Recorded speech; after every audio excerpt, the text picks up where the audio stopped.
Robin West.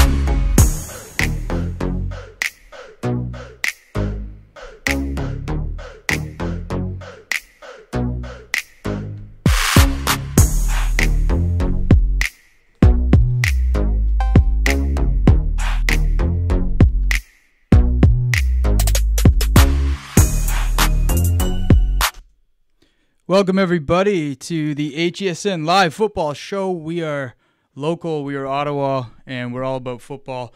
I thought I'd start this a little bit earlier. Last night we had some technical difficulties because of the storm and whatnot. So we had to postpone it till tonight, but we are ready. We are live. We've got lots to talk about. The Red Blacks are in action tomorrow at 10 p.m.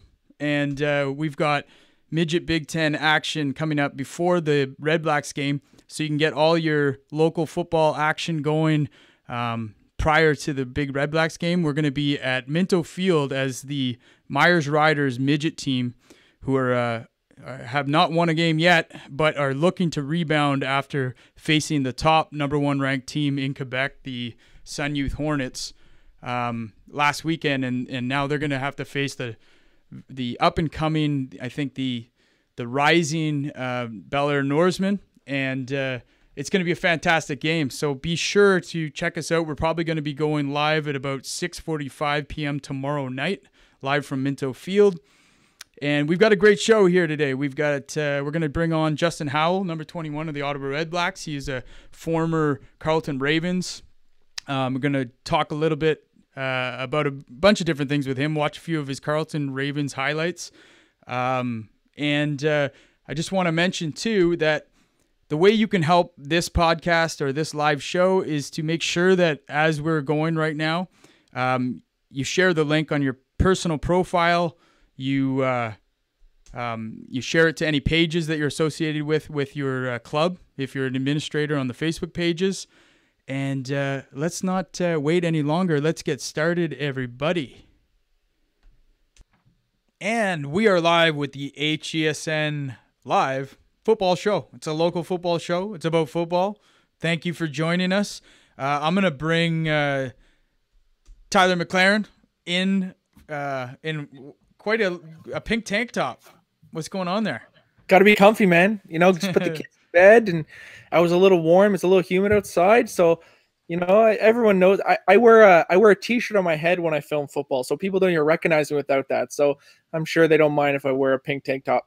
For sure, man. I don't mind. And funny, we have to mention, somebody watching last week mentioned that he named his kid after Troy. He was on, I think he's on the Bel Air Lions mosquito team. Yes. And he's like, "Hey man, Troy Aikman poster in Tyler's background there." He's like, mad respect. I know, it was the best, because that poster, I literally got that, I think, when I was 9 years old, when I used to play Mustangs. My coach used to write Aikman on the back of my jersey, and Dallas Cowboys are still my favorite team. So I had that poster. It was just one of those posters that was like just a paper poster, and I got it laminated. Dry mounted. And it was sitting in my basement for like literally 15 years. I was like, you know what? I'm going to put it up. And I love it. It's the best. The silver bullet, baby. Yeah, man, definitely. He was on I just watched episode 4 of Hard Knocks, the Cleveland Browns, and they do their Monday night, or I think they played on either Sunday or Monday night, and they had like their media press conference. Okay. So it was Mayfield and Tyrod or T-Rod or whatever that. Tyrod, yeah, okay. And Troy Aikman was there, and he's just like his face looks like an old mitt. He's getting weathered. And but he had a wicked spray tan or something going. Oh yeah, he's a California guy. You know, he's from California. He played at UCLA. He actually started his college career in Oklahoma under Barry Switzer, who ended up being his coach of the Dallas Cowboys in 1995 when they won a Super Bowl. And I'm a big fan of Baker Mayfield, by the way. I'm just calling him right now. I love Baker Mayfield, and I love their offensive line coach. Those shows work because I'm a fan of the Browns this year. Everyone is, but the evidence isn't good for how the teams do who appear on Hard Knocks. Right. And if you're superstitious, you might buy into that. But I think it can't be worse than 0-16. Yeah, right. Yeah. you hope that they can improve a little bit. Imagine they were like -1-17. Just some, they were so bad. They're just like, no, you're worse than 0-16. They had to forfeit a game. Yeah, they lost a game like 1-0. You know. All right. Well, listen, man. Usually what we do is we just talk a little bit of OUA. We like to support local, backyard. Ottawa U upsets. I guess it would be an upset there. I think McMaster was ranked a little bit higher than Ottawa U preseason. Doesn't really matter much, but they win. They won 18-11, I believe it was. Yes, 18-11. They beat Max. So that's a good start to Ottawa. It is. And the thing is about these preseason rankings that I always find, especially like I follow the NCAA rankings because they're more discussed in the media, but it's just like, what do they really mean? What does a preseason ranking really mean? How do you really know how these kids are going to be? There's freshmen, there's injuries, there's people, even a sophomore who never played as a freshman coming in. You don't know how he's going to be. So I do find that the preseason rankings are almost useless. Well, and really don't know until week 2 or 3 how good these teams really are. I think certainly at the NCAA, which is like highly covered, but also in the U Sports, I think at least you have a little bit more to go on. You can judge a recruiting class. You can look at seniors and who's coming and going. Yep. It's very difficult in the CAFA because we don't have any information, right? Yeah. Teams don't know if they're going to field a team until June. So there's that. But I think preseason rankings is just a little bit of it's a prediction. That's exactly what it is. It's a prediction. The thing is that the one problem I have with it a little bit, though, is that at the end of the season, when they look back at a team's schedule, they're like, oh, they beat a #1 ranked team. But maybe that wasn't a #1 ranked team. So I believe that maybe there shouldn't be any numerical rankings for maybe 3 weeks. And then going into week 4, the rankings come out. And then they matter. But the wins would still count against the team. So if McMaster lost to the GGs this week, but at the end of the year, McMaster has a better record than Ottawa U, well, that means that Ottawa U had a pretty good win against a good team, even though the ranking of McMaster at the time didn't matter. Yeah, no, for sure. It definitely becomes more relevant as the season goes on. And we're going to get into the power rankings later on. But we look at some of the other games. York, Guelph, who beat McMaster, lost to McMaster by 1 point last week. Yes. They beat the Lions, no surprise, 33-18. Laurier creams Queens, which was a little surprising to me, 44-18 there. And Jacob Spinella gets in the game, throws a TD. Our guy. Spinella. So for those of you watching, Spinella, it was a Nepean Redskin, Nepean Eagle. Yep. He went through that shift as kind of the franchise quarterback for that organization, and then went on to Laurier. Now I think he's in his 3rd year, and he's been competitive on that depth roster, and now he's getting in and he's throwing TDs. So another Ottawa kid. He's a natural. We all know that. He's a natural. The way he plays football, he's just a football player. He doesn't look like, he's not robotic in his movements. He's a good athlete. He can run, he can scramble around. He sort of reminds me of the way that Tony Romo played, in the sense of that he's a gunslinger, he's athletic enough to get away, he takes chances, he screws up he used to, when he was younger, screw up sometimes by throwing balls that he shouldn't have, and it gets intercepted, and it maybe leads to a loss and all that. But he was never scared to come back and do it again, which is the key factor you want in a quarterback. Because the older you get, the more you realize the less chances you really do need to take. Well, but you also need to know when you need to pull the trigger. So you want to have that as a sort of a quality that you need to overcome. So I always loved him as a player. Me too. And his family is great. I love his mom and dad, and his dad. I miss seeing that guy at the games. That's the funny thing, eh? When you think about it, like all these parents that we used to spend so much time with and chat so often. Sometimes we'd be chatting until the lights went out after games and reminiscing about this and that. And he was a Myers Riders summer OVFL guy. So we would see them in the summer and see them in the fall. So it is great. And shout out to the Spinella family. And, they raised a great kid, and they should be really proud of what their son has achieved. So one thing on, taking those chances, Sean Finn and his Nepean Eagles offense would make Spinella throw 68 times a game. Yeah, that's true. Yeah. So they don't do that. They manage their offenses a little bit differently at the bigger levels, like the OUA. But check this out. You haven't seen this yet. So no, let's check it out. We'll be battling it out, I'm sure, for Offensive Player of the Week in the conference and maybe nationally.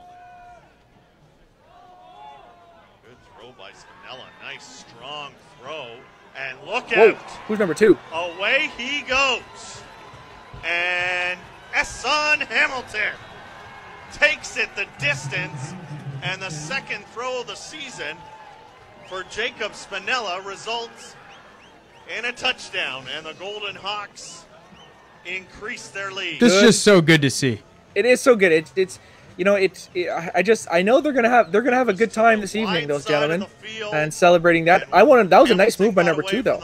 That was a really nice cut. That was of course, a perfect throw by Spinella there, and it's good to see. It's always good to see. Let's watch this again. Let's look at this. He's looking, and it really reminds me of watching him play for the Eagles. Yeah, but what a throw! And watch this move. Whoop. Yeah, no, that's a good move. That DB needs to take a little bit of a better angle there. Hopefully I don't know him. Nice play, though. That was good. So we got so many people watching. We've got, actually only 7 at the moment, but we usually get a lot of views after the fact. But I want to do a couple shout-outs. We've got Chris Ross. How you doing, buddy? We've got Kyle Ball, still taking grief from last year's power rankings. Can't believe it. People love getting in on, piling up on Kyle. Brad King, always watching, always tuning in. Some great Bel Air Lions / Norseman football coming up. I can't wait for Friday night's game. So if you can't make it out, just want to repeat, that's the next game. HESN Live, going to broadcast Myers versus the Norseman. Myers looking for a big bounce back. They've got to show us something here as we head into week 5 of the season. Good. It's good to see. Congrats, Jacob. I'm proud of your brother, and keep it up, man. Hopefully we'll see you start one day and the CFL Combine in a few years. Yeah, and of course we can't forget Brad Cowan, Warrior, Norseman. He was doing really well as a freshman, so I haven't looked at his stats so far after week 2, but I'm sure that he's contributing on the D-line or being a linebacker or something like that. And also Curly, we talk about him to death. I think we're going to have him on the show in the next couple of weeks. But the CFL draft eligible player list came out, and he was number 13 out of, I think, 46 are invited to the Transglobe CFL evaluation combine. So he's 13, so it's pretty good. Yeah, I could see him being top 5 by when it's all said and done. Yeah, no, definitely. Other games in the OUA that we just quickly touch on. We touched on Ottawa winning, Waterloo winning 41-18 over the Toronto Varsity Blues. Now Toronto doing what they do is no surprise, but Waterloo really looks good, and now they're going to be playing Laurier, who's 2-0, coming up in the next week or 2. It might be this weekend, and that's the first time I've been around that game is actually meaningful now. Yeah, and hopefully no teams have booked Waterloo for their homecoming game, because that could be a little disappointing if they were to come into some team like, I know McMaster, when you were there, it was either Waterloo or Toronto as the as the homecoming game to make sure it'd be or Windsor to make sure it was a big win, so that it was fun for the fans. But sometimes over time, eventually, like, Toronto was really terrible for a lot of years, and then they slowly became a lot more respectable. And unfortunately, maybe they're not where they need to be now. But it's good. It's good to see these teams come back and become a little more relevant. Yeah, definitely. Everyone's preaching about parity. Something that I am very impressed with what we have achieved at the midget level. Oh yeah, the parity, and we're going to get into those rankings and that. But maybe we'll just start and talk a little bit about that Mosquito game that we covered, because we're going to get into the power rankings with Mosquito and talk about that. But let's talk about that game that we covered. I think we went to Gilla Julie, and I want to say thank you to Chris Lalonde of the North Gloucester Giants. He brought in a 5-foot scaffolding, and we tried to pare down live production, and I think it went pretty good. I think it went excellent until this situation happened. But nonetheless, that happened at the midget game. Yeah, that happened in the midget game. Indeed, we got the full tight Mosquito game, but that Mosquito game was an excellent football game. Amazing. And let alone it was an excellent football game in the sense of it was well played on both sides. It was also an excellently officiated game. There was no excessive flags. I believe there might have been only 2 flags thrown, and it was right near the end of the game. And one of them was a too many men penalty on the touchdown that gave Bel Air the lead very late before they were able to not hold it. But it was just one of those games when you see NCAFA come together at all facets. We had both teams playing competitively. We had athletes being athletes. We had coaches coaching it up. We had referees working with the coaches to make sure that the kids are going to get great reps. We had Jesse and Tyler doing the game, and we were communicating with parents. There was literally probably 400 people there watching the game. Tim Tierney was there. It was an excellent representation of what football can be, and there should be 2 of those every week during the season, and that's where we want to get to in a few years. That's our goal. Definitely. Now we got to just talk about the second game that night. So this was August 30th. It was a beautiful night. We were at Gilla Julian. Everything was going good. We just got into our groove, I felt. You know what? It was different because Canada, West Ottawa Knights, they run a hurry up offense, and it's sort of off-putting because you don't have any time to do replays, and you're sort of catching up the whole time. Yeah. And by halftime, we knew what they were doing, and we felt really good. And then it was a really good game. It was excellent. I was just stoked to have everything down. The tech was working well, which is a huge challenge. Yes. I want to thank Jimmy Fata, head coach of the West Ottawa Knights, for coming up and asking me to help with the lights. There's a lot of burnt out lights now. Apparently, the city needs to fix that. So and it's been like that for a while. So maybe that is something that we can sort of put in our notebook to maybe talk to them, because it is a little bit of a safety issue. We want to make sure that that the lighting, because there is those 2 dead spots on that side of the field. I think there's quite a few more than 2 dead spots. Yeah, but 2 really bad spots there, and it's on the east end of the field, so the sun sets across from it, so it really is dark. So it was shout out to Jimmy for at least he believed that we could get it done, so I appreciate that. I guess that's a compliment. I looked up from like the making the game go to space and back and said, I can't do anything about the lights, man. But maybe that's something we could talk to Tim about. That's right. Yeah, no, but what a great football game. And, it was all right, boys. So we got Atlanta Philly tonight. Who's watching the game? Please just comment, and we'll be able to chat about that. Who's got Philly? Who's got Atlanta? What are the predictions? It was amazing to see. It was a slow start for West Ottawa. Another sort of the same as the week before, but Jared Valentino, when he's on. There's no better quarterback. I think started off with a pick right out of the gate. First throw. Yeah, and behind the guy on the crossing route. I don't know, what's your philosophy on getting a bad play out of the way early? It's kind of like, in a way, it's like, well, the worst thing that could happen happened, so now I can just forget about it and go play football. It's never one of those things you want to do, but it's always one of those things that you have to look at the silver lining with it, and you have to tell yourself that, you know what, okay, that was a bad throw. He threw it late. He threw it behind him. It wasn't a good throw, and he knows it. And he came out, I think, on the next drive and was 9 for 10 for 90 yards and a touchdown. So now he had a couple more picks. They were all on drags. And what that shows is that he's making the right read. He just needs to focus a little more on putting the ball in the proper position. Make sure if he's going to miss it, put it in front of him, put it a little low, let his receiver do it. One of the times I know the receiver reached back and it hit, and then it got tipped back. But listen, and actually he threw a ball that was a little behind, maybe 2 series before that, and I remember commenting on it and saying those are dangerous on those crossing routes. That's because. Right. The receiver's going to try to catch it, and he's going to tip it up, and it's going to be an easy pick. It happens later on. Now, I should say, though, Oliver and also Richard Graham were the recipients of 2 of those interceptions.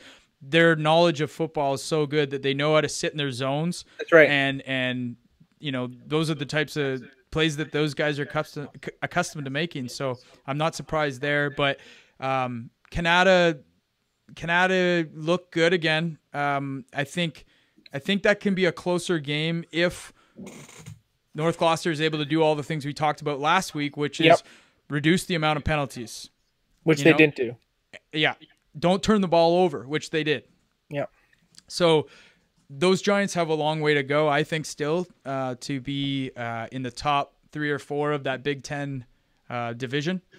But a good game nonetheless. We've got a few clips of that game, and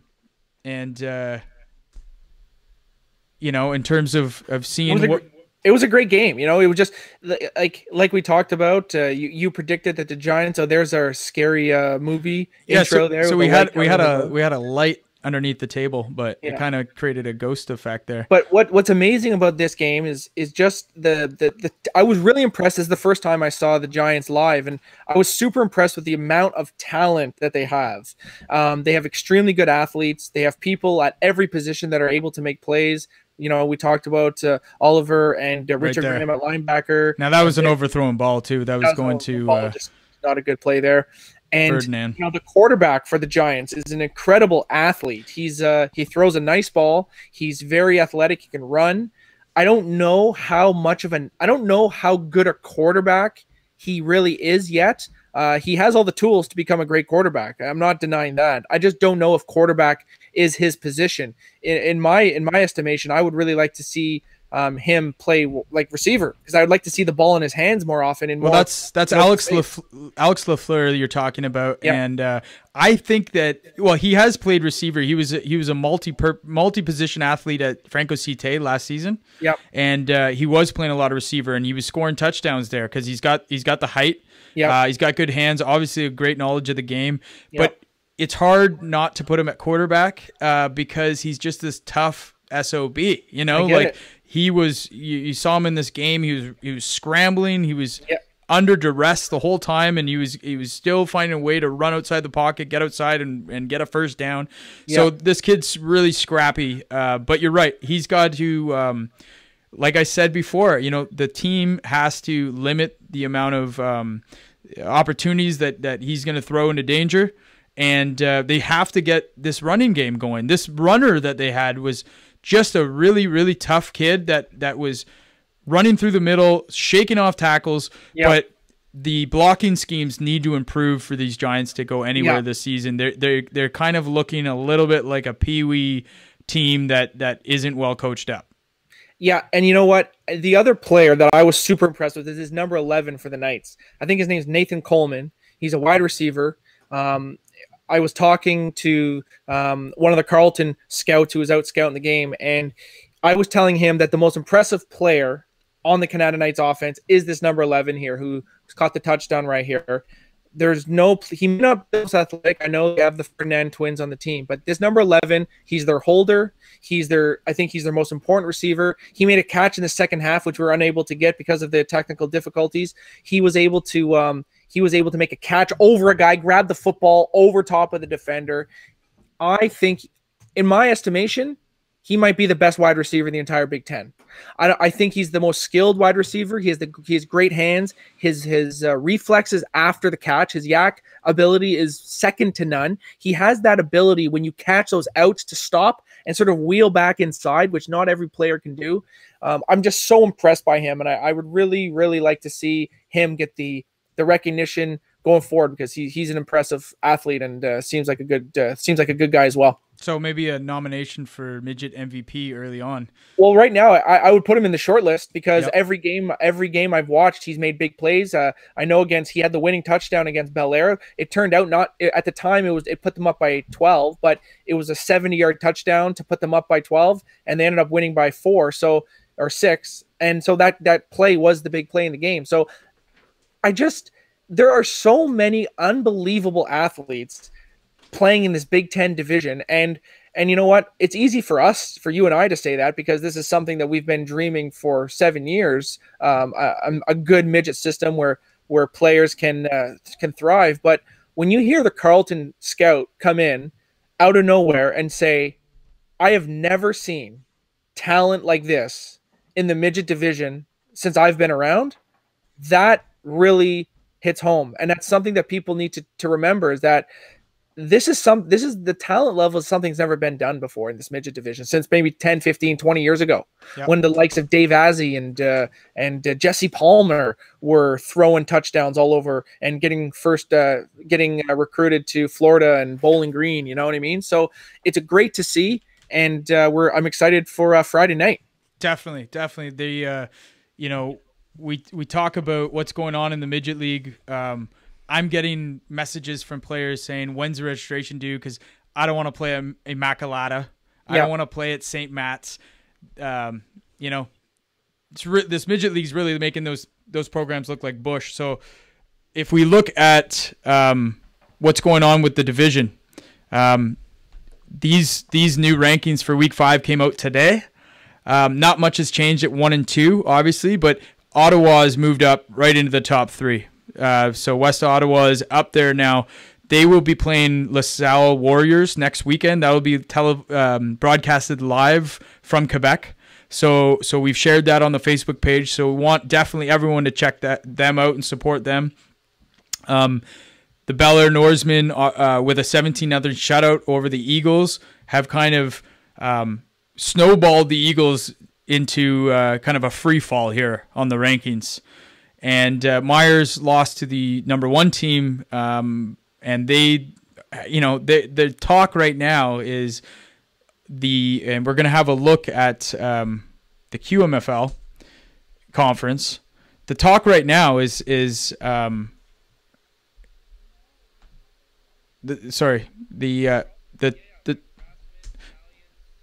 talk right now is that could the Orleans Rasmen beat the Myers Riders? And I think the answer is yes. Based on what I've seen so far, I think so. Okay, so just a quick little plug here, guys. This is the way we can get this show and get football growing even more than it already is in Ottawa. Be sure to take this feed right now, like it, say that you're here, that you're watching in the comments section, and then share the link on your personal profile. Okay, tag anyone that you know around the football field, like managers or players, just so that they see this, they can watch it when it's archived later. Okay, I'll shut up. I do think so. But what I was going to mention before you switch to the QMFL is this is our first year of the Big Ten. There's going to be some great things. There's going to be some things we need to look at. And when you really look at it, should there be 2 teams from Myers and Nepean? Could that be one team? Could the Nepean Eagles and the Myers Riders combine to be a much more formidable team in the Big Ten? Now, maybe if we said, okay, Myers and Nepean will be a team, and maybe Ron Raymond's squad can come in. We still got the Big Ten, and maybe it's the Myers, it's the whatever it is. Yeah, definitely more talk. Definitely more talk needs to be had. Yep. These are districts that are kind of a solution to the feeder system that was discussed at this year's planning session, which is open for people to come, and you don't have to be an executive to go to these things. Yep. But definitely more talk needs to be had. This is definitely an experiment, but a really successful one so far. I think so. And you know what? The funny thing is, when you watch Myers play, they have so many talented guys. And we know they have coaches who can be successful. A lot of their coaches have won championships in the OVFL. And they all know what they're doing. But sometimes the mix just isn't right. And sometimes years go to hell. And it happens. And it's nothing. We're not calling anyone out personally. We're just the whole point of midget football and the whole point of HESN Live is when you play sports and you're playing this type of competition, you're putting yourself out there. Yeah. For better, for worse. No way to live other than putting yourselves out there. You got to do it. I'm here on a podcast with a pink tank top. People can come at me, bro. It's all good. Okay. Well, listen, I want to talk a little bit about proper decorum with our next guest, which will be Justin Howell of the Ottawa Redblacks. We're going to bring him on here in a little bit. But definitely Orleans is worth talking a little bit about. I thought this would be a tough game for the Rasmen, and they came out. They looked good. Now, I think the Raiders quarterback went down last week, so they didn't have him. But I think the Raiders took a step back. Orleans now is on a roll, and I think this motivates them. The fact that there is a possibility of getting in to the Big Ten playoffs and competing with some of the big programs. You got to believe that they're showing up to practice and they're seeing what they can make of this season. Yeah, at this point, I think so. I totally think so, and I think that's the whole concept of this tiered system that we really wanted to focus on. Is that sometimes you might know that you're going to be a great team. Sometimes you might know you might not be a good team. But the whole point is, if you're in a conference and you should be in the above conference, there is an opportunity to get there, and there is an opportunity to become competitive with the Big Ten, and that is why the system is set up as such. So it will be exciting to see. Absolutely. This is going to be great. So Friday night, we're going to be live broadcasting the Norsemen versus Myers Riders. Yes. Really want to see what Myers brings. I'm hoping that this lights a fire under them and they show up to play, because the Norsemen are looking good. I wanted to say that the Norsemen, I found this out, I think, late last week. Stefan Napolitano, fullback for the Carleton Ravens, that's just finished a season in Europe, in Italy, playing. Oh, cool.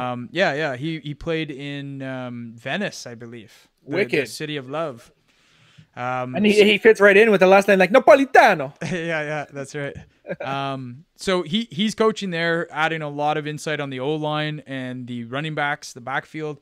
And then I did a little bit more digging, and I realized that Andrew Ellis, so a star receiver from the Carleton Ravens that's just graduated, he's helping out there. And also Tyler Young, ex-Warrior big man that went to the Red Blacks minicamp.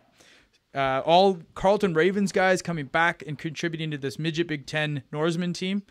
And I said last week that I think these guys might be the most dangerous team down the stretch. And I'm sticking with that, because with that level of coaching, with Tony's tutelage as a championship winning head coach, the guy that's been there for 15 years, won multiple championships, and with these young piss and vinegar coming in on this team, I think that makes a huge difference. I think that that's a catalyst for the players to know that they're being coached up by guys that have just gone through it themselves. And also Chris Schaefer's dad, Terry Schaefer's coaching there again too. So I didn't know that. Amazing. So they've got a deep coaching bench and a lot of great players. The other, I'm going to roll. Do I have it? I don't think I have that clip. Yes, I do. All right. The other, this was the Bantam game, but the other little bit of knowledge that we need to know is that world judo competitor Jeremy Perry, you're going to see him right here coming up. This guy cooking up some burgers. Right here. He's joining the team this week. So this is another all-star NACAFA, all-star caliber linebacker to fit in there with Sean Lacusa. And love Sean Lacusa. Love that kid. Also, Jake Papalia. Yeah. Quick shout out, Andrew Beatty of the Windsor Lancers. How you doing, buddy? Good of you to be joining us here on the HESN Live podcast. Yep. This is a deep defense, and with Nolan Harris throwing the way that he is right now, I know that he's interchangeable with another quarterback, but number 9 to me, Nolan, seems to be the guy that when they want to air it out, he's their guy. Yep. The accuracy on this kid is unbelievable, and he's coming in as a first-year midget 16-year-old. So the sky's the limit with this kid in this program being able to go right up to 18 and to be able to develop. And I'll also say along that point on quarterbacks, Valentino is going to be able to teach. I think he has one more year that he can play if he chooses to with the West Ottawa Knights. With him. And then you have Vanasse under him. That's right. And now we're really starting to see this program ability to build with these 3 years. And you know what? We've talked about all the amazing things that the Big Ten has done, and the competitiveness that we've seen, and the amount of kids on each team. We have all these great things. But the one thing we haven't talked about is this progression, is this 3-year window, 16, 17, and 18, of this concept where next year there's going to be so much more ability for people to come and be part of something that is already existing. This was just the first year, and it's already worked this well. The fact, like you just said, that I didn't know that the quarterback for Bel Air was only 16 years old. He's a very impressive player. I really like him. When I talk when I look at Belair, he might be 17. He might have taken 17. last year off. Yeah. No problem. But nonetheless, he still has another year. So I do think, based on the games that I've watched, I do think that they sometimes lack some creativity on offense, and they lack a bit of spark on offense. They have athletes at every position. They have a great running back. They have great receivers. They have good quarterbacks. I just find sometimes they get a little stagnant, and they haven't been able to sort of turn the tides in a game. Now, I'm thinking specifically to they dominated their first game, and I was thinking mostly about the West Ottawa game, where for much of the game they were unable to get any momentum going, and they put in the other quarterback, and he threw a touchdown, and then number 9 came in the fourth quarter, and he was able to get that going. I'm going to be sticking with my West Ottawa Knights. I'm going to be sticking with Valentino. I'm going to be sticking with the Ferdinand twins. I'm going to be sticking with Nathan Coleman. I'm going to be sticking with these guys because what I've seen is truly a dynamic offense. It's the greatest show on turf right now in the Big Ten because these guys don't slow down. They're full speed, fast paced. And what we've seen in every game is at the end of the game, the opposing defenses just can't keep up. Even if they're only putting up 27 points or 20 points, you know that those defenses are sucking wind from not being able to catch a break. And you know the coaches on the defensive side are pulling their hair out if they have any left because that offense is nonstop. And I don't know if that was something that Jared has done the last few years in his career, or if there's a specific mindset to the coaches, which I'm going to I might even, next time I see them, I might want to talk to them about that. But I just feel that when it comes down to it, the West Ottawa Knights, I believe, are the best team in the Big Ten, not just in Ottawa. I believe in all the Big Ten. And I'm so excited to see what happens when we get into the playoffs and eventually into the Interprovincial Championship Bowl. Absolutely. I couldn't agree with you more. I think the Knights are going to have a big test with LaSalle Warriors. Yep. I think we're going to see the Knights against the Quebec a travel game for the first time, although I will say basically Stittsville or Canada to Julian's almost a travel game there. It basically is, yeah. But what can we say about Nepean here? You know, Nepean, we all know we have great friends on the coaching staff, and we love all those kids, and we're big fans of everything that the Nepean Eagles have been doing for the last 50 years in NCAFA or the Redskins previously. It's a tough year.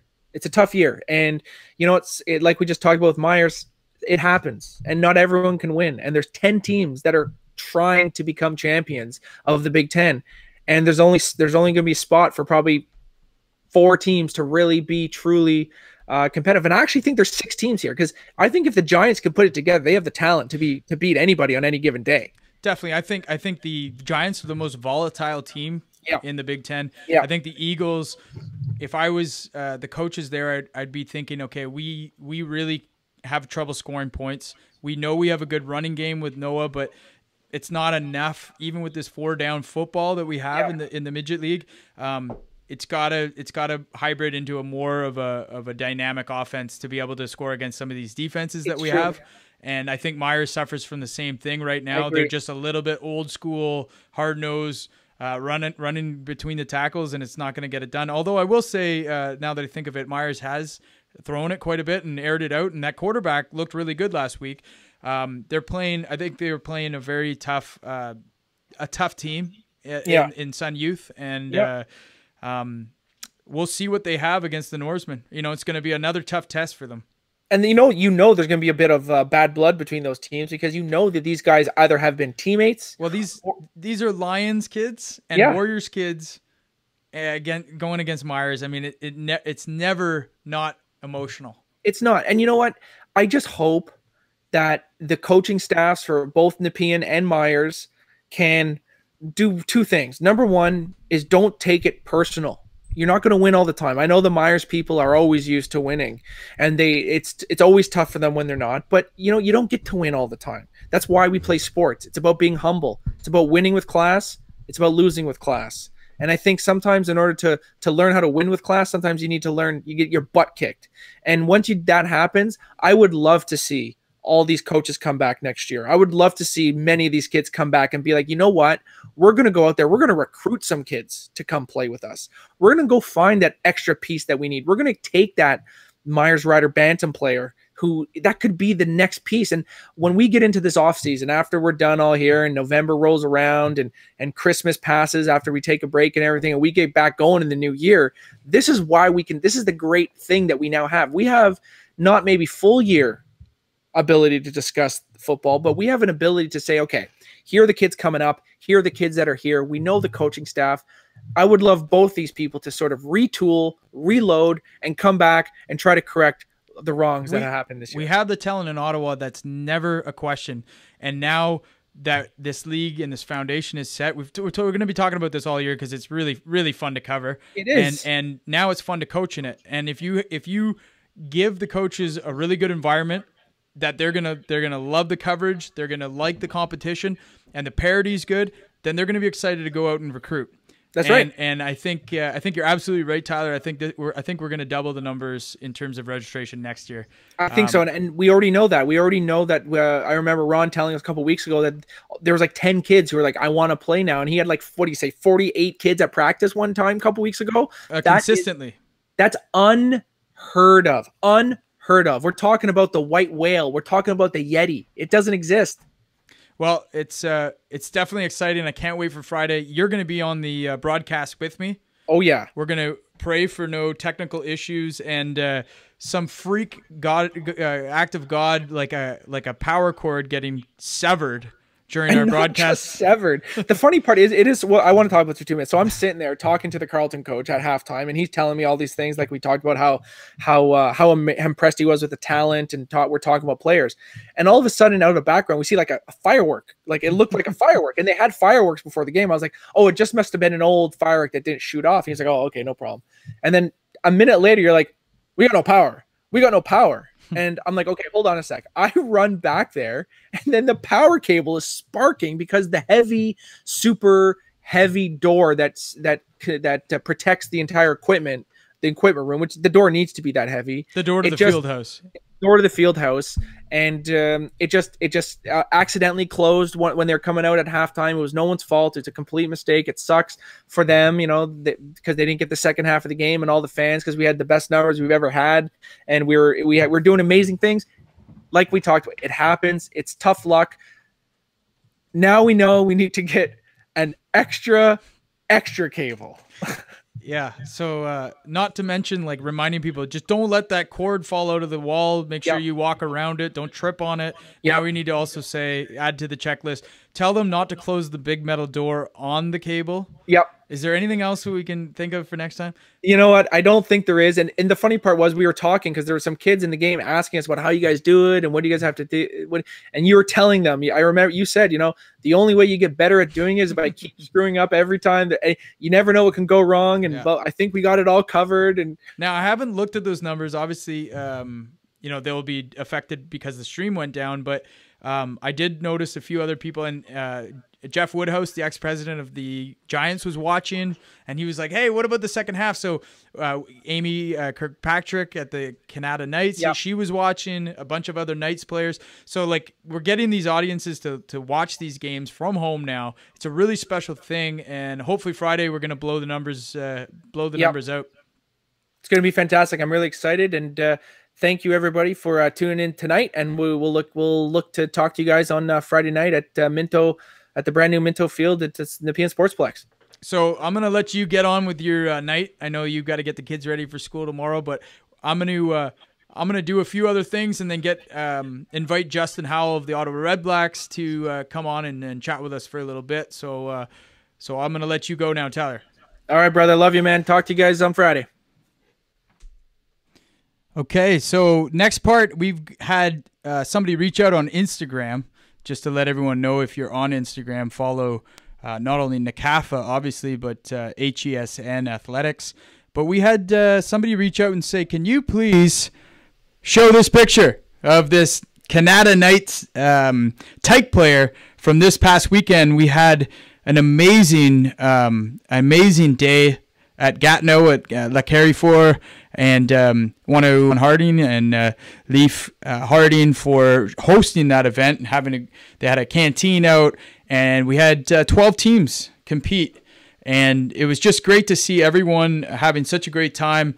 And we got some really good slow-mo. We're going to be putting together a promo of that. We had a professional photographer out taking great images. A lot of people have seen those images so far, but we want to do a shout out to this little guy, the Canada Knights. And we want to get into Mosquito power rankings at this moment in the show. There's just so much to cover, and I think one of the most exciting levels this year has been this Mosquito power rankings. And if we look at this, we saw we were able to cover a game. We got to see the #1 Cumberland Panthers for the first time this season, and they were battling #3 Orleans Bengals. And you know what? It was a great game. I think we're just actually going to go right into those highlights and let them speak for themselves at this moment. So without any further ado, let's check out these highlights.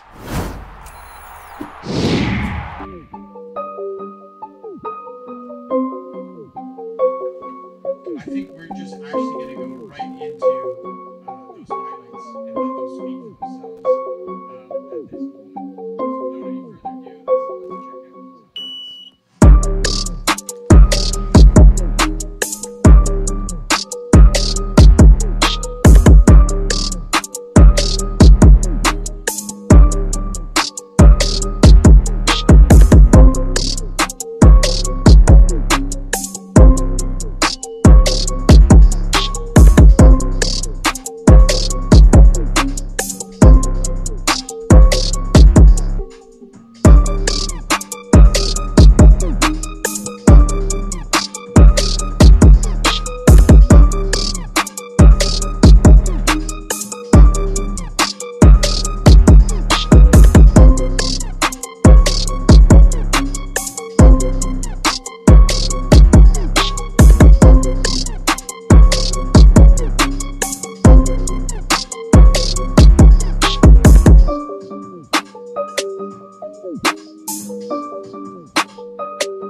So the Panthers come out.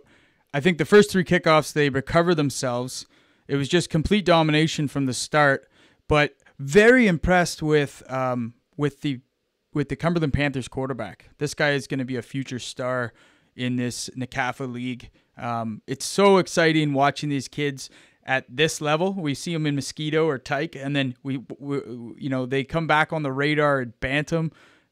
This is just amazing.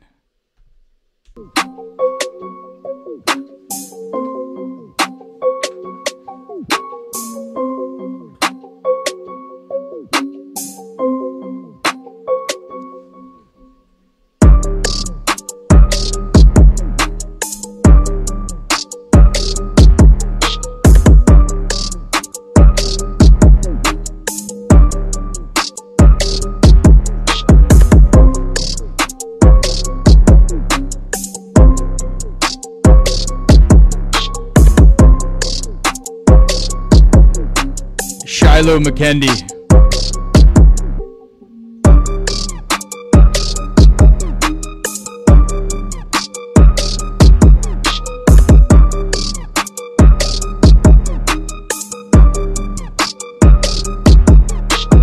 London Perrant doing his thing. Love it.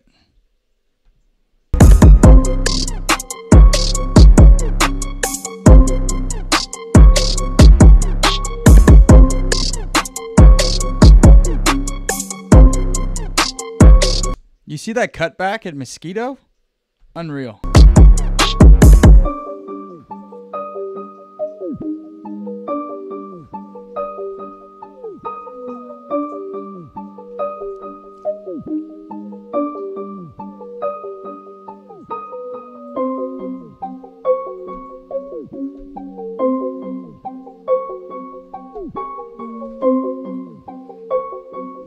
Mario got your back.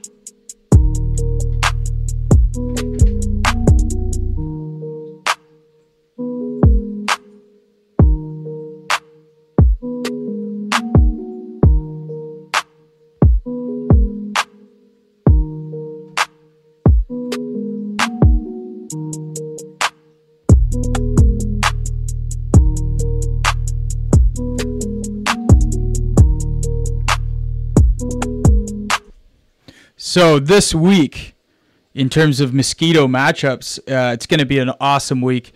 We've got Gatineau Vikings taking on the Orleans Bengals. Bengals looking to rebound after that loss to the Cumberland Panthers. And that's on Saturday. Sunday, we got a whole whack of games. We got 4 games on Sunday. West Carleton taking on the Canada Knights. The Eagles taking on the Myers Riders. Lions are going to have to face that formidable Cumberland Panthers Mosquito team, who are undefeated so far. And the Bell Warriors are taking on the Wildcats. They got to travel all the way to Cornwall for that game. What are your thoughts, guys? What do we think? What do we expect from this Mosquito division? It is going to be it's going to be quite an unbelievable lead up to this championship. One of the favorite games for championship weekend is this Mosquito game. You get to see 2 of the best teams. You get to see these guys falling in love with the game of football. Just amazing. And this Cumberland Panthers team is looking pretty good. So we're going to see if they can keep it up. The Eagles are definitely climbing the power rankings, and that is going to be a highly anticipated matchup when it does occur. Just awesome stuff. And we are going to move along, and we are going to look at the Pee Wee rankings here for week 4. Myers Riders stay along with the Cumberland Panthers at the top at 1 and 2. And a whole bunch of teams are moving up. There's a lot of repositioning in the middle of the rankings, right from 3 to 7. And the Lions sitting at number 3 with the Warriors 4. Canada Knights, Cornwall, the South Gloucester Raiders. We're going to be covering a game of theirs in the next couple weeks. And the Bengals at 8. This is a great division, and definitely one to keep an eye on as well. We've got some highlights here from the Bantam Giants game that we're going to get to next. Giants Warriors, Bantam level. I was here. I shot this game. I got to tell you, just like we talked about the Norsemen with having a stellar coaching staff, the Bell Warriors, there's Jeremy Perry, who's joining the Norsemen this week. That's a huge addition. We've talked about that, but he's standing there with Jake Papalia, who's had just a crushing hit, probably number 1 top hit of the season so far. Later in the season, we're going to start getting to top 10 plays once we've accumulated a lot of plays, and we're going to get you guys all to vote on it. It's going to be awesome. But the coaching staff of the Warriors, I mean, they've got longstanding head coach and president of the Warriors, Paul Stewart. They've got Tim Sheehan, who comes from a long lineage. Many know his brother just recorded his 100th win as the head coach for the Queens Golden Gales, and he has a pipeline to those Gales OUA team in terms of recruiting. But they're helping to help any player from across the city. Obviously, they're all about the kids. So if you do want some inside leverage for the Golden Gales program, stay close to Ottawa when you go to school. Reach out to the Warriors. They'll be able to help you out there. They've got ex-Western Mustang. He's only like 3 years out of the program. He's a DB, Carl-Andre Portier, and he's the kids love him there. He's a DB coach. The list goes on and on, the amount of coaches that they have there. This was almost a perfectly played game by the Warriors. And I know at that Bantam division, we also got to see the Bengals play the Knights, which was kind of the heavyweight fight this weekend. And the Cumberland Panthers actually winning that game. I think they came in as underdogs, I would say. So this Bantam division is pretty healthy. Only 7 teams this year, but with the potential of doing an interlock with the Quebec League, like we did in midget with the Bantam level, I would look to see more teams back in contention for 2019.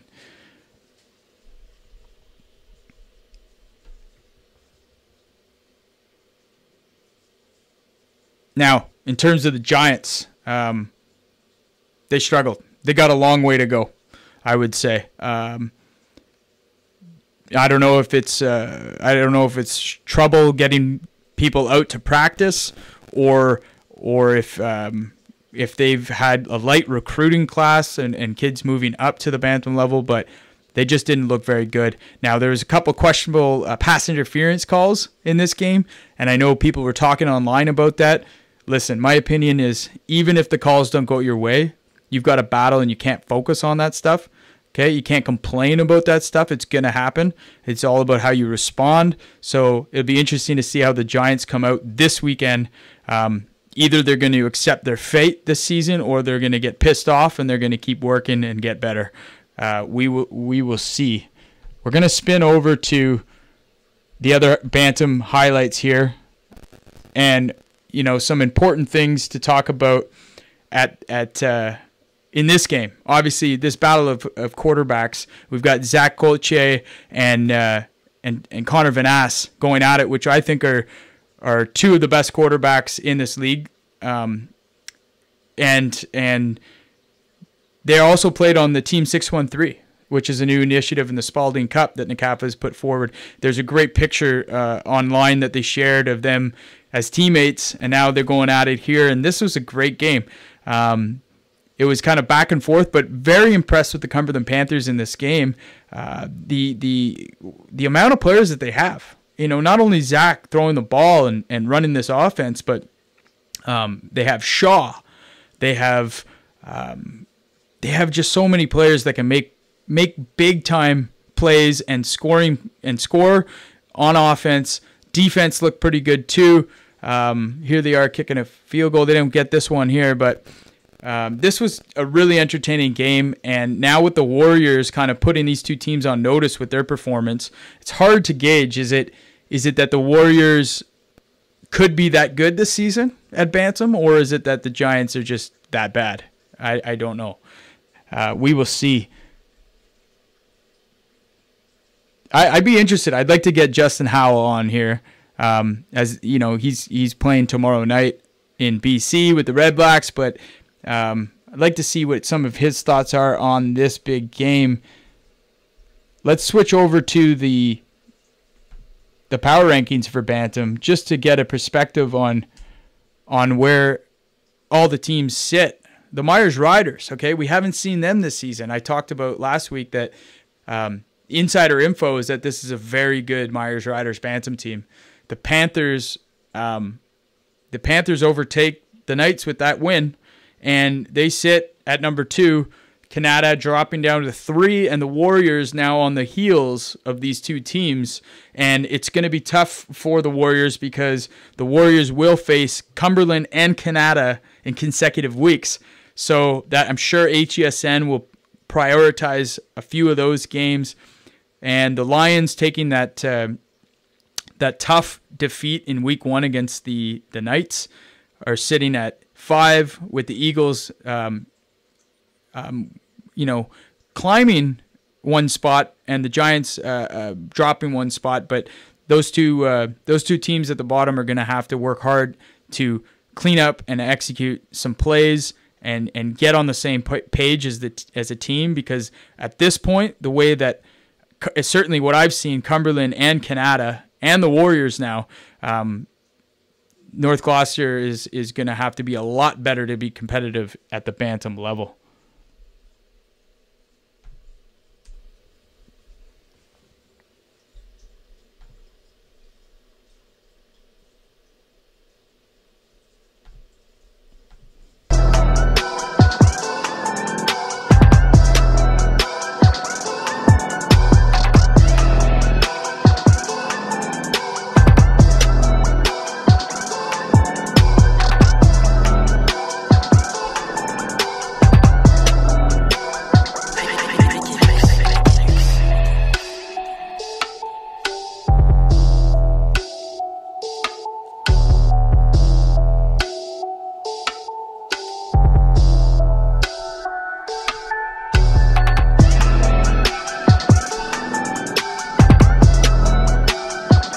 Ethan Rocha.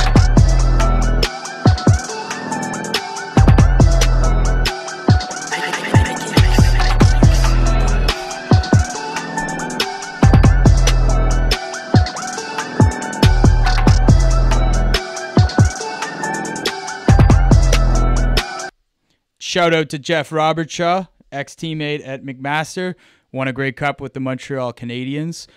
How you doing, buddy? This is a local football show. I'm sure you'd love it, man.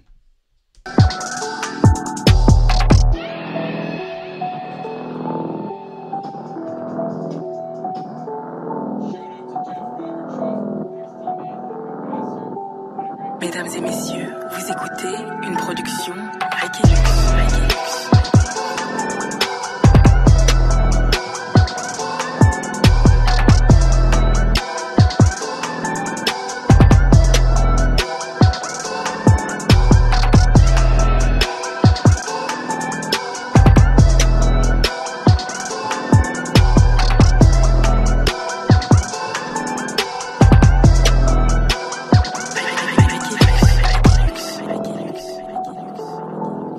Now, this happened to Zach a couple of times in this game where he went back to throw and he lost the grip of the ball. I don't know what's going on there. Those were two. I think they got back one. They turned it over a second time. That's an issue that they're going to have to correct. Never playing quarterback. I know that those things happen, but that's just an easy correction to be more careful with the football. I think that's obviously at this level at Bantam. It's going to be something that the Cumberland Panthers coaching staff addresses quick this week.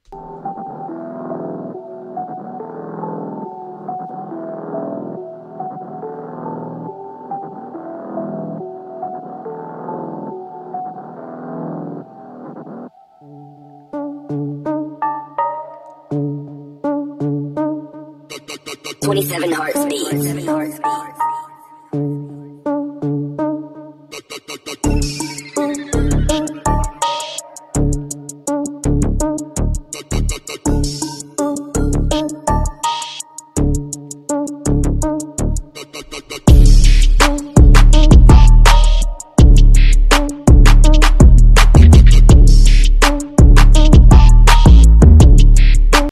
Yo, shout out to Ottawa GG's coaching staff. Dan Massey made his name in the midget division. He's a huge supporter of the midget division. Still recruits heavily. We are live with the HESN Live football show. It's a local football. Still recruits heavily out of the midget league, and certainly we welcome you, brother, to the show.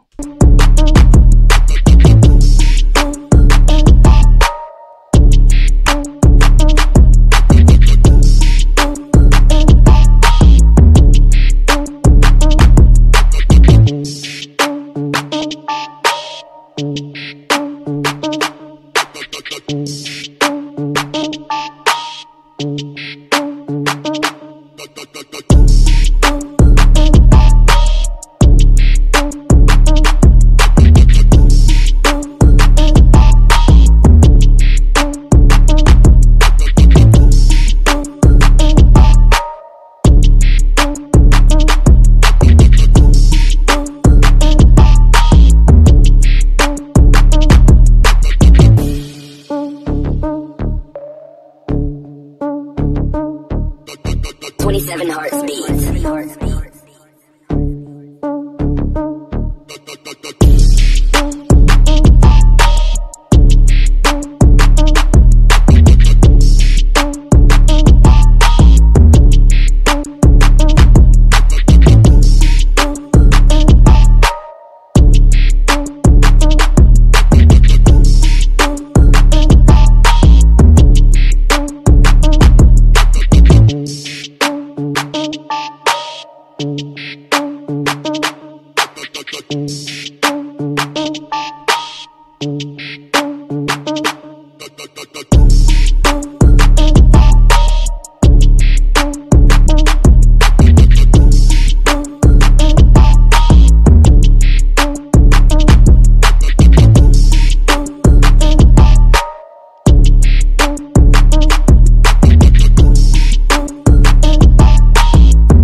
And Vinas takes that one in.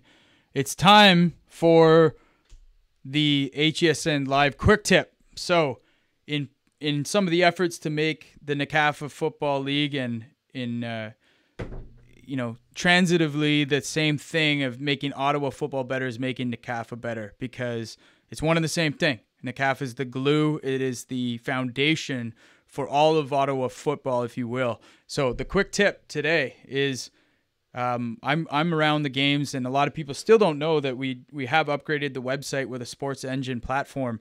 And with that, you get an app. So what you can do is you can go to the App Store for iPhone or Android. You can download the Sports Engine app. Okay. It will come up, and then you can search for your team. So you can search NCAFA to list all the teams through type up to midget. And then you can actually favorite those teams with a little star function. And then as a fan, you will actually get push notifications when a game starts and when a score changes or when a game is complete. So you can be walking around on a weekend and you're curious of what's happening. Well, this will keep you updated the whole time. So you can also go into the teams. You can check the roster. Now, one of the caveats there is that most teams haven't completed updating the rosters in the website backend. Okay, so that must be the team manager's responsibility. But I'm telling you, take the time to do that and apply the numbers and positions to players. The next step next year will be to actually have players enter a picture.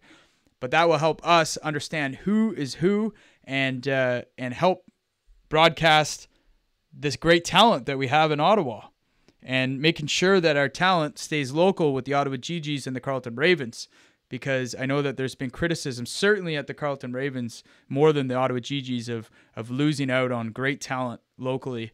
And you don't have to look too far to see the people dominating at other programs in the OUA.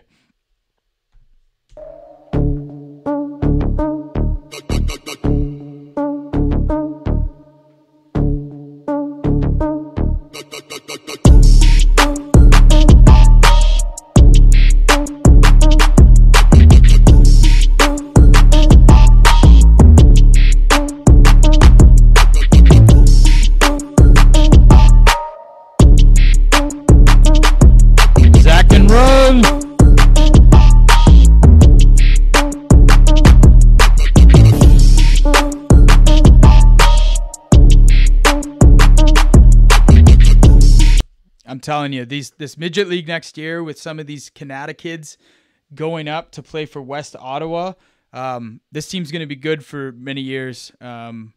Anyway, so right now, because the NFL game's coming up so quickly, I want to get to our interview. I want to bring Justin Howell on the line, number 21 of the Ottawa Red Blacks, and get him. So let's see if we can get him on the line momentarily. Stick with us here on the HESN Live Football Show. It's great to have you guys.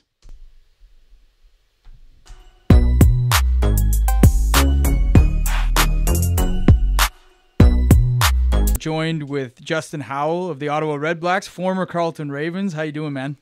I'm doing great. Thanks for having me. Appreciate you guys having me on the show. Yeah, no problem, man. So it must be a pretty big thrill for you to be in Ottawa. Got to stay here and play in the CFL, man. Yeah, it's been surreal so far. I couldn't have wrote a better story for myself. How I envisioned it, everything worked out perfectly. Ottawa feels like home to me, so it was just right. So where are you from originally? Bradford, Ontario. It's just like 40 minutes north of Toronto, little small town. Awesome. So maybe take me back to you played junior football, right? I played my grade 11 season, and then I played when it was U18 at the time, because I played competitive soccer growing up. So I didn't really get into football seriously until I was about 18. I played in high school, but like I said, coming from a small town, football wasn't a big thing there. It wasn't a big football community. It was all hockey or basketball, soccer, those kind of sports. So I was kind of late gravitating towards it, but I played for TNT Express, in Tottenham, like 15 minutes beside my hometown. So that's pretty crazy to start this game at 18 and make it to the CFL. It's been a journey for sure. when I first got out, I was actually in high school. My phys ed teacher literally dragged me from the volleyball practice and said, you're going to play football. And then from there, because I played offense, I scored a couple touchdowns like my first game. And then from there, I just really found a passion for it. But like I said, my town and community, football wasn't really big there, and I didn't have any role models, to look up to and look forward to and kind of ask questions and, kind of like pick their brains. So that's why things happened a little later on for me. But I ended up where I'm at now. So things all worked out. So would you say that it's safe to say you're the first CFLer from your hometown? Yeah, I believe so. Really? All right. Correct. So yeah, maybe the football will start to build over there now. I hope so. That would be nice. I'd like to see it grow in that area for sure.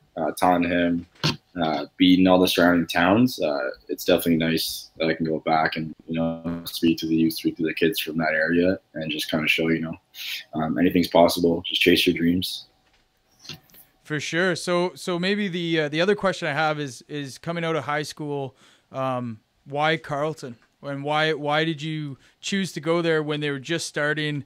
Guys like you and Nate Bahar and Tunjay, all these guys. You decided to pick Carleton. What brought you to Ottawa originally? Well, I first went to Cégep at Vanier College in Montreal because, like I said, I started late. I didn't have any offers coming out of high school. I was going to go down south to a prep school in Virginia, but I decided it was best for me to stay here in Canada and go to Montreal, go to Vanier. And then when it came time to decide between schools, as soon as I got on campus, I got into Ottawa. I just fell in love with the city, the campus, and just the guys in the locker room. That was ultimately what drew me there because those are the guys that you got to step on field with. And that's really ultimately what it came down to. I felt like it was the right place to be, and I wouldn't take anything back. It all worked out. So you come to Ottawa, you get to stay in Ottawa. You're talking about maybe going to prep school. Another theme that I think is important to communicate and talk about in amateur football is that what are the best options for kids? And I've certainly seen over the last 5 years, definitely the last 5 years, it's been about D1. It's been about going down and getting into a prep school. But I look at you and your journey as the perfect path. A guy that went to CIS or U Sports now and played, got an opportunity, did well, and got an opportunity to at least have a shot of making the team on a CFL roster. And then you did that, and now you're excelling. So.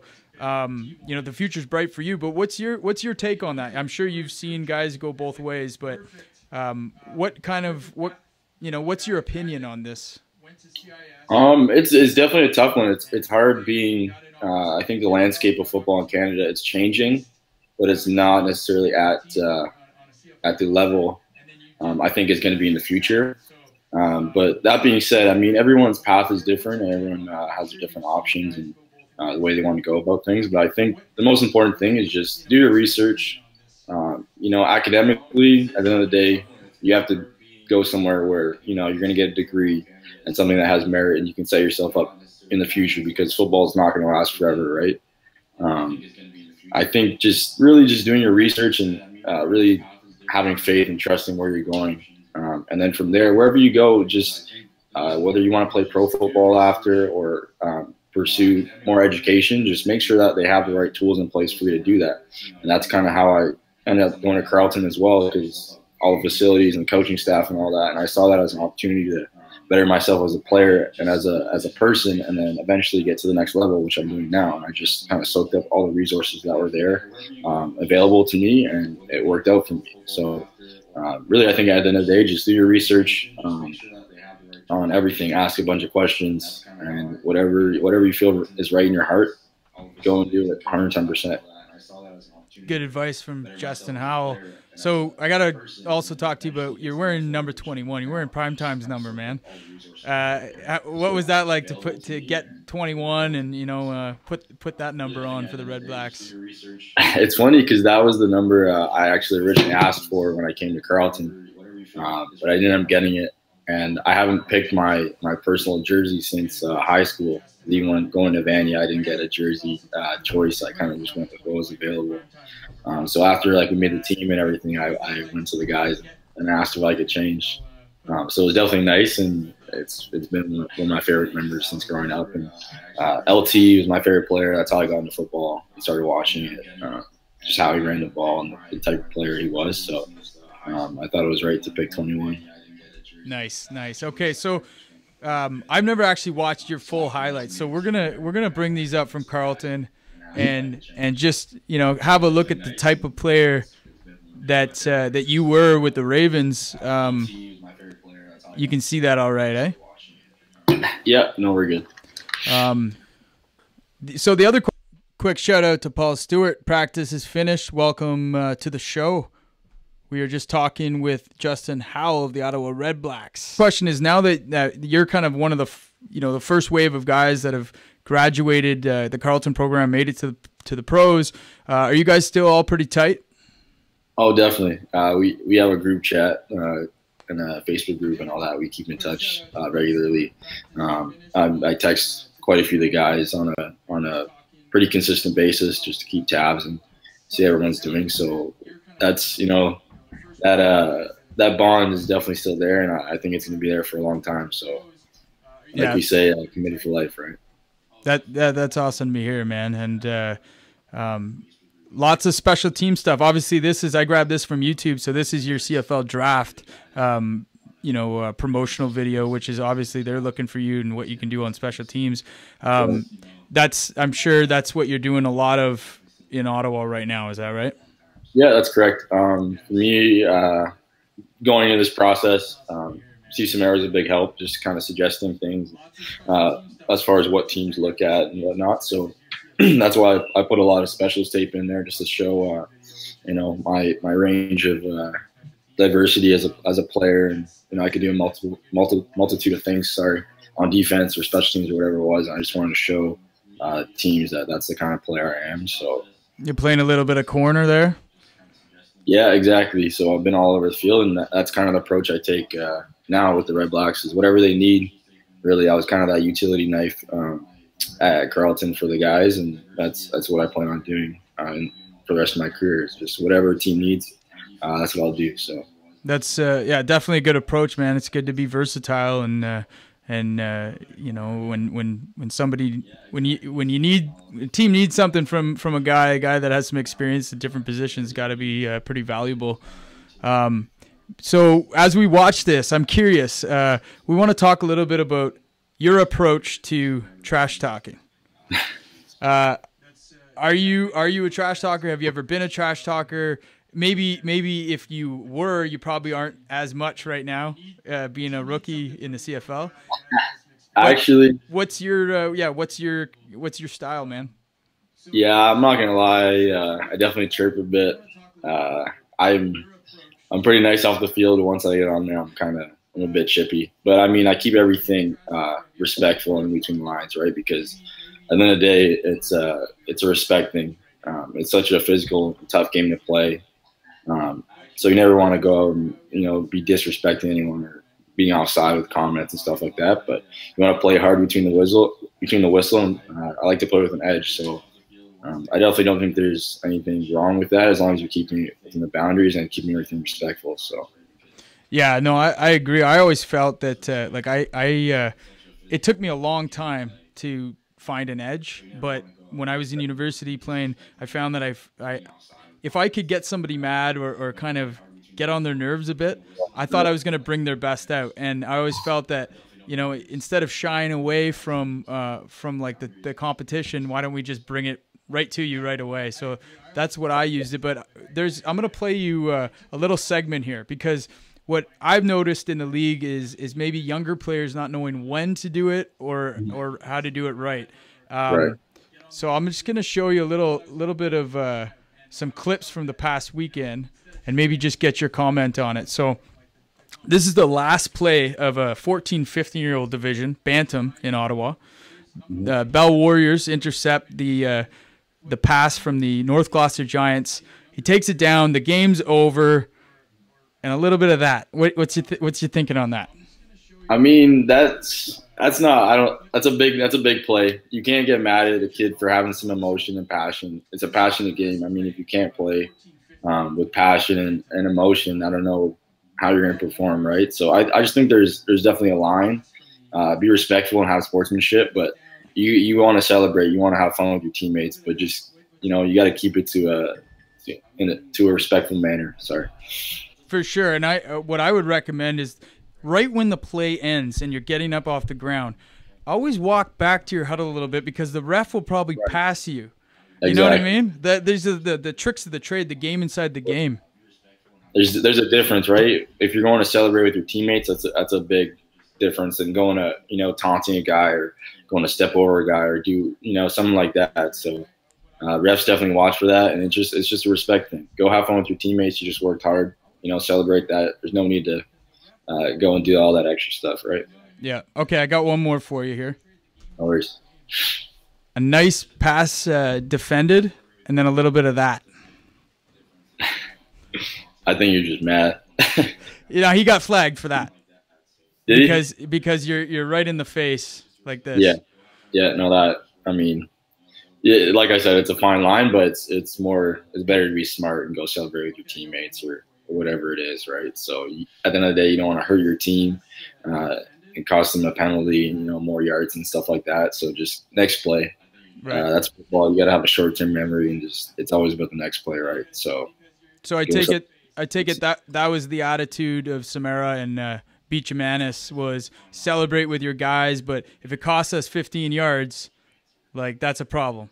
Right. No, we always, exactly. We always have the attitude of, walk away, just be the bigger person, let them do all the taunting and the antics and whatever, let them get the penalties, because we know it's going to hurt them, right? And we don't want to take any silly penalties to help us, to put us in a poor position, right? So we always have to think 5 seconds, that's it, next play. So I got one last one. This is from the safety spot, so you're well familiar with this type of play. Sure. A little bit of step over the guy action. Yeah, that's a little too much for me. the taunt there at first, the stare down was all right, but at that point, turn around. He gets it. You just put him on his butt. Good job. So you heard it, young guys. Justin Howell, 21, number of the Red Blacks. He has done it all. He's played Carleton Ravens. He's an all-star. This is a guy that you got to listen to, and he's saying keep it classy, keep it within the confines of the game. Don't be disrespectful, and celebrate with your teammates. But I think, would you agree that's what coaches, certainly at the university level, are looking for? Is guys that can keep it clean on chat, especially these days with cyberbullying and all this stuff. There aren't really any rules to what you say online, but you can probably attest to the fact that people are watching and people are looking. Yeah, that's exactly it. Coaches, I'm telling you right now, coaches are looking for, the student athlete that's well-rounded and not just, a good football player. They want you to represent their program well in the community or wherever, it might be. Even if you're back home, they want you to be respectful, because at the end of the day, you're their player and you represent more than just yourself. So really just, carry yourself in a certain way, and just know that if that's where you want to be, at the end of the day, you got to carry yourself with a higher standard. Just have respect for more than just yourself, right? Great advice, man. So you're flying out tomorrow to BC. Big game on Friday night. 10 o'clock airtime back here, so I'm sure everyone's going to be watching. We're going to be broadcasting the game around 7, and it should wrap up right when you guys are kicking off. Awesome. So that's going to be good. But maybe tell me your favorite memory so far as being on the Ottawa Red Blacks roster. Definitely my first start against Montreal. Going against Johnny Manziel. I know he was everything. It was hyped up, and former Heisman winner and all that. So first play of the game, just lining up across and seeing Johnny football there, and just kind of doing our exchange, right, reading the offense and all that. So that was definitely a surreal moment for me, and something I'm gonna cherish for a long time. Yeah, no kidding. That must have been crazy. just the realization that you've arrived. You're here. You're one of the best football players in the world. You know. Yeah, no, it was definitely a surreal feeling, and just kind of brought into perspective how far I've come, and just really soaked it up. And I just remember that whole game. I just enjoyed every play. I just had fun, enjoyed it, and played my hardest. So Panda game's coming up. What's your prediction on a score? Oh, we're going 5-peat. All going right. 5-peat. Our boys, they look good. So now I will say Ottawa beat McMaster last weekend. Low scoring game, but nonetheless. And no, they look good as well. So I mean, it's like every year we always come into it. They got a good squad. We have a good squad as well. I think we'll pull it out, but yeah, we'll see on September 29th. I'm looking forward to it. It's going to be awesome, man. I would say we talked about this on the last episode last week, but OUA football has never looked better. It looks like such a good product right now, and we're definitely here at HESN. We're all about promoting our backyard. So right. So it's been an honor to have an ex-OUA alumni and now a CFL player on our show to talk to the young guys. I'm sure they got a lot out of. They're getting a lot out of listening to you and what you have to say, man. So I appreciate that. Absolutely. It's been a pleasure. Thanks for having me. We'll get you on again in the future, man. Good luck with. All right. So want to thank Justin. He'll be playing tomorrow night with the Red Blacks as they take on the BC Lions 10 o'clock. But before we get to that game, we've got our own game. We're going to be at the Midget Big Ten action at Minto Field. Live broadcast of the Myers Riders hosting to the Bel Air Norsemen. 7 o'clock kickoff and broadcast start. I think we'll probably start around 6:15. And that concludes our show for the week. Thanks for joining us. I know the NFL game's already started and kicked off, but do us a favor before you leave or as you watch this, make sure that you take this and share it. The reason being that other people will watch the archive and more of the message and more of the building of Ottawa football will happen online. And it happens online. That's where people are these days. It's a powerful tool. We're getting about 10,000 people reach on each one of these broadcasts, and we want to make it 20,000. So do your part and join us next Wednesday for the HESN Live Football Show, where we break down all the action from this weekend. Good night and God bless.